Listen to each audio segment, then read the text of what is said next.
Wholeness, beautiful beings, welcome to Notes of Nara. My name is Nadja Rashida, and may this message find you well and whole. I think I caught another head cold. So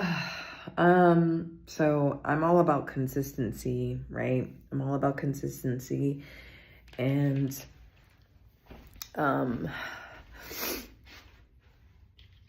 my God, my head looks so big when I'm holding the phone. I'm all about consistency. So this video isn't going to be crazy long. I'm just walking around my bedroom, just a different setting. So yes, creative life.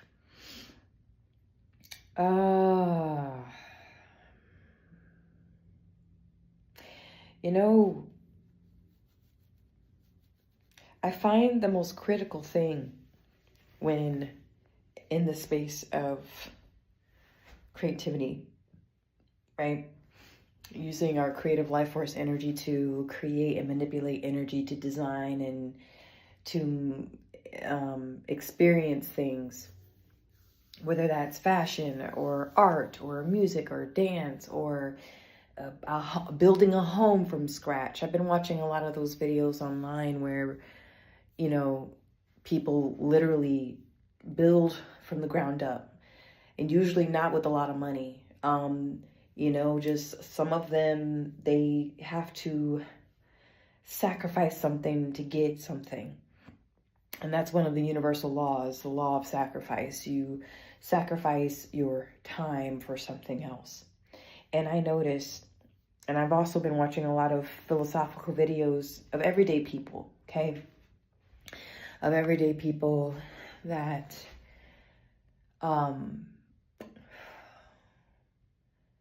express this shared but quiet feeling.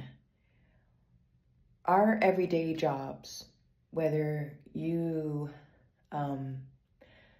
work a 9-to-5, you work in a factory, manufacturing, you are in public service, a teacher, or in healthcare,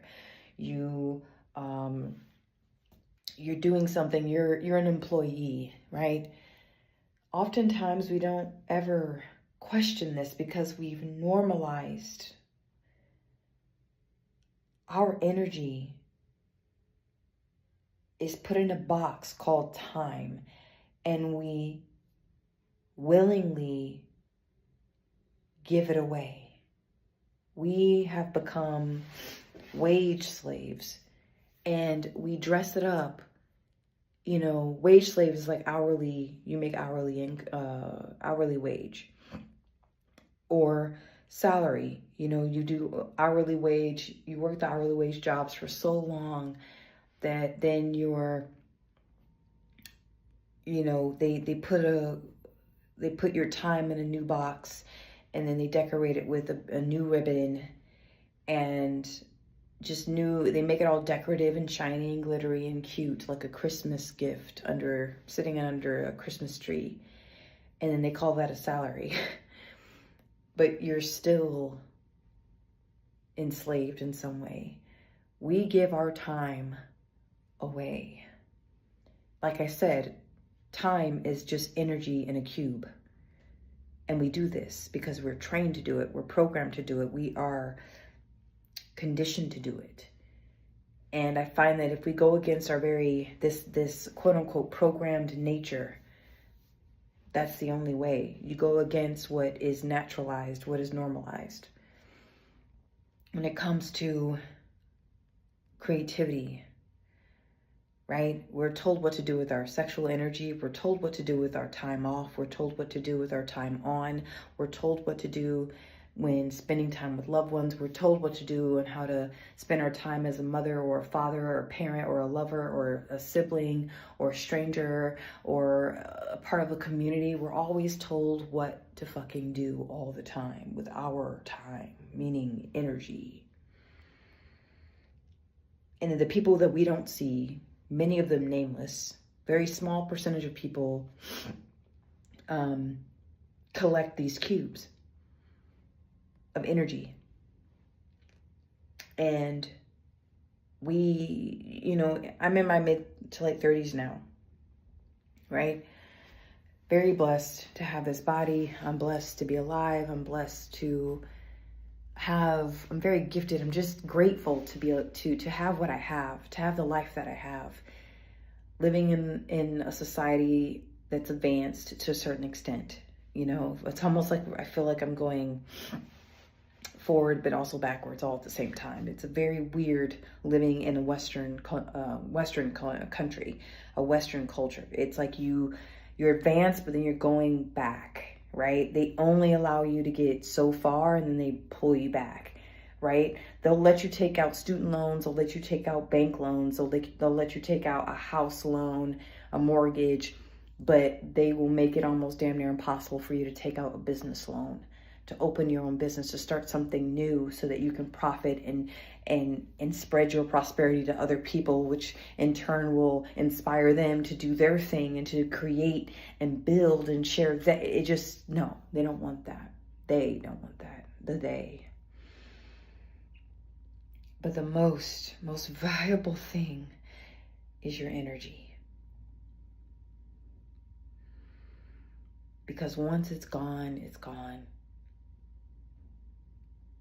And people will spend 5, 10, 15, 20, 25, 30, 35, 40 years giving bits and pieces of their energy. They just take that life force energy and they just place it in a cube, in a box, and give it away.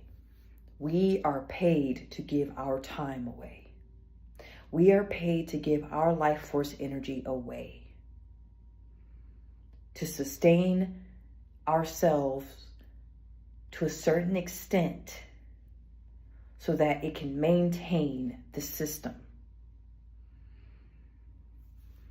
And to those out there that are younger than myself, I'm 37 years young.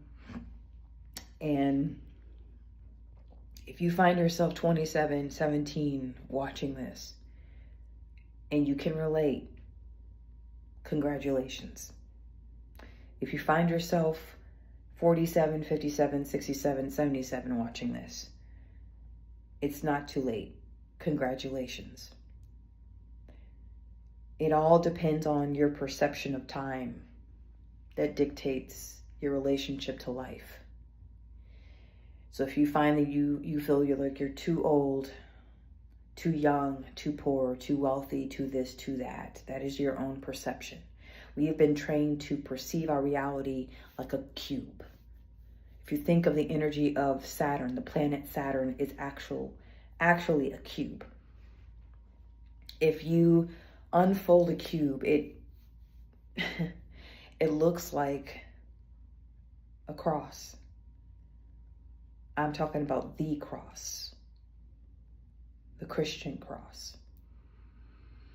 You fold the cross back up and it turns back into a cube. So what are we worshiping? We've been programmed. And yeah, I know this is a bit all over the place, but again, this series is about creative life force energy.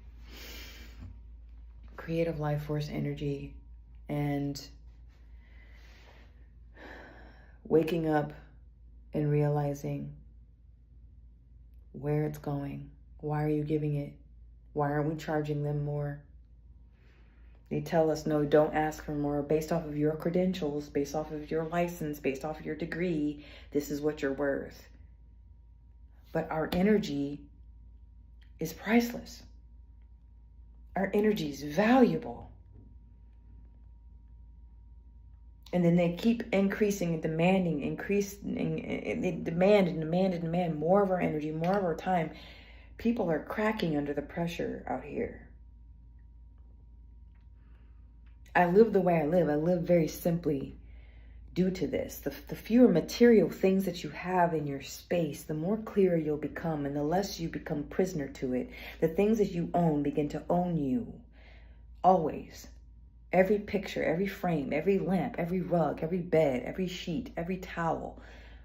You don't think of it. We're not programmed to think of it in that way. We're programmed to consume and to buy more. Buy, buy, buy, buy, buy. Don't buy used. That means you're cheap.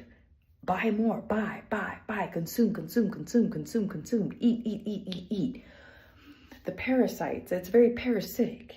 Parasites condition what is so unnatural for the human, what is so unnatural for us.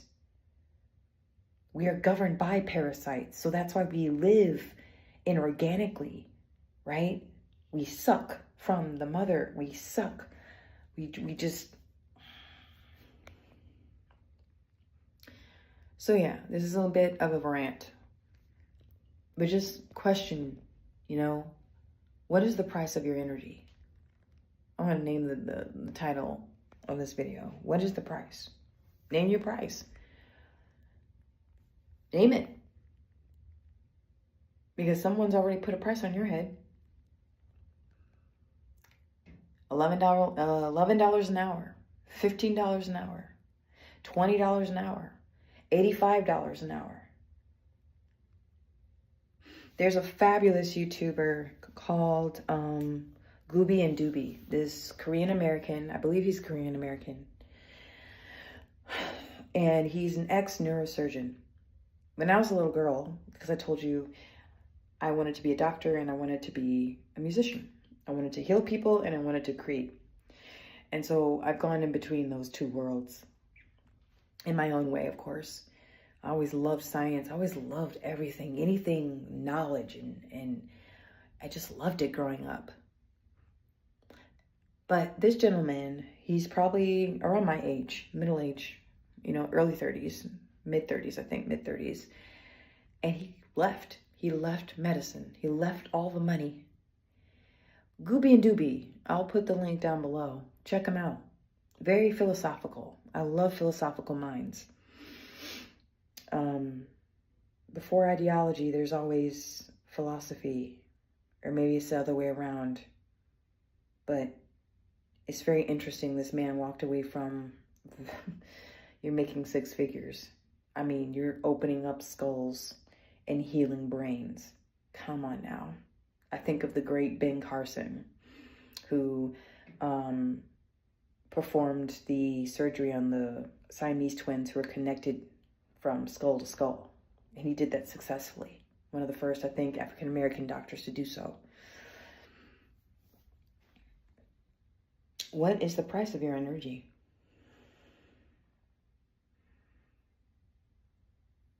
Minimum wage? Is that the price? Oh, but Naja, I have bills to pay. I got to pay my phone bill. Got to pay my rent. Right? We'll come up with we'll over rationalize. We'll rationalize this madness. Oh, but it's got to be this way because it's always been this way. And if you do anything alternative, then you're weird. Then it's not functional. Because you're going against what's normalized. What is your prize? Because if you don't name your prize, someone has named their price over you. We think we are free, but I think free is relative. Freedom, anyway.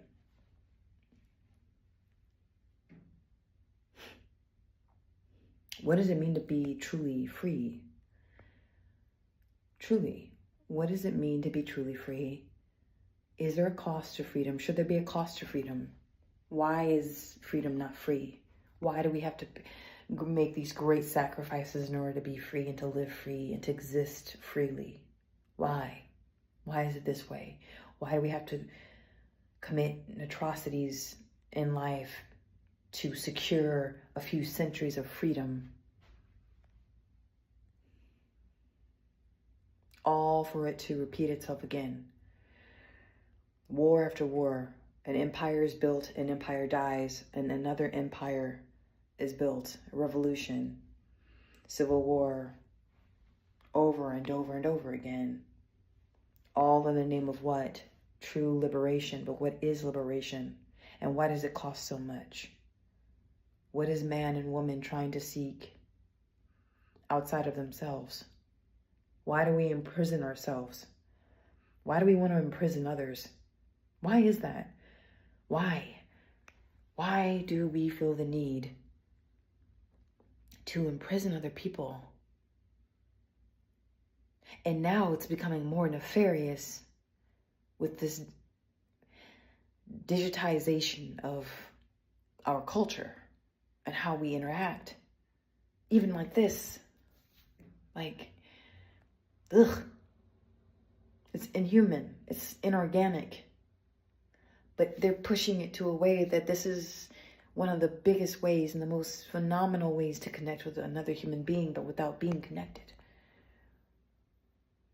I have under about 1,500 subscribers I have never met. Never. You know me. I don't know you. You know some about me. I know very little or nothing about you. Why is this? Why is it built this way? That is not healthy. And it's inorganic. What drives me to make these videos for you? Definitely not greed. I'll say that. If anything, it's a need for connection and a very deep need to share my creativity with you all. No matter how small or novice, yes, I know. My octave mandolin, give me some time. I need about 2 to 5 years. Okay? Learning a new instrument. And I'm working a full-time job and I got so much other stuff I'm trying to get together. So again, time. You give me 1 year with that octave mandolin and I put 8 hours in that octave mandolin every day. Do the math. Time is valuable. People often make, it's actually comical now, the starving artist, right? In order for artists to make their masterpiece, they're usually broke. Usually. Not all the time, but the big money that comes in is post, what do they call it? Communist? When the person's dead, long gone, 20 years. Oh, they found their artwork in a secondhand store. Oh my God, it's worth $2.5 million. It's worth $200-300 million. And that person is long gone. A lot of artists don't even have any descendants. They never had any children of their own. So who's banking off that? Who's banking off that? It's mind-blowing to me. Name your price. What is your price of your energy? Have a good night. I'm going to recover. I'm tired and I have tomorrow off, thank God. Ugh. I'm going to start doing that, just taking days off when I need it so I can focus on my world, because it's so easy to get consumed in the world of another when your livelihood depends on it, to get that paycheck. Crazy. Those of you who can relate to what I'm saying, thank you. Those of you who think that this is crazy and I should just get it together, suck it up, buttercup, because this is how things are and how they'll always be, I will pray for you. I will actively pray for you, because there's nothing normal. Even in an advanced first world country that they like to call us, we like to call ourselves, I don't call it that way. America, the U.S., Western Europe, I call it the Western Empire for a reason. All right? Canada, Europe, and the U.S. bump off of each other. And Australia, they bump off of each other. Everyone wants to get into the Western world, but like every empire, they all crumble, but they crumble from within. Americans can literally feel it. We see it. Like, I don't know what y'all see overseas in your judgments, but it's very different from the news. Very, very different. It's not sparkles and rainbows and butterflies over here. Maybe for the super wealthy. But, yeah, but even, in the Western Empire, it's, you study history, All right, I'm going to get off here. I'm tired. My head hurts. I'm probably dehydrated. And I'm going to take a hot shower and go to bed. Thought I was going to meditate, but my body was like, no. And I have to listen to the body. Name your price. What is the price of your precious life force energy? See you soon. Thank you.